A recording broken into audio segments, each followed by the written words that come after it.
যত কিছু আসুক আর না আসুক, পান জীবনে আসা চাই। এই পান কই তোর?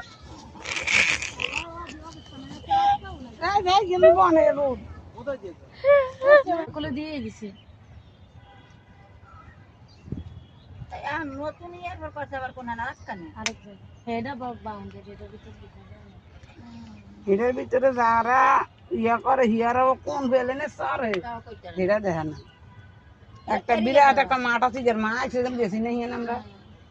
বিরাট একটা মাঠ, একটা ঘরের মতন আছে, আস্তের ঘর বেআইনের এটার ভিতরে ঢুকে লইয়া গেল ইয়েটিয়া সহ। আমরা আর দিই না ইগের মারে, ইগের মারে। হ্যাঁ আইতের গেলে, আইতের গেলে না। জীবনে যাই হোক যেখানে যাই পান সাথে থাকবেই থাকবে, বুঝছো? জিন্দাবাদ পান।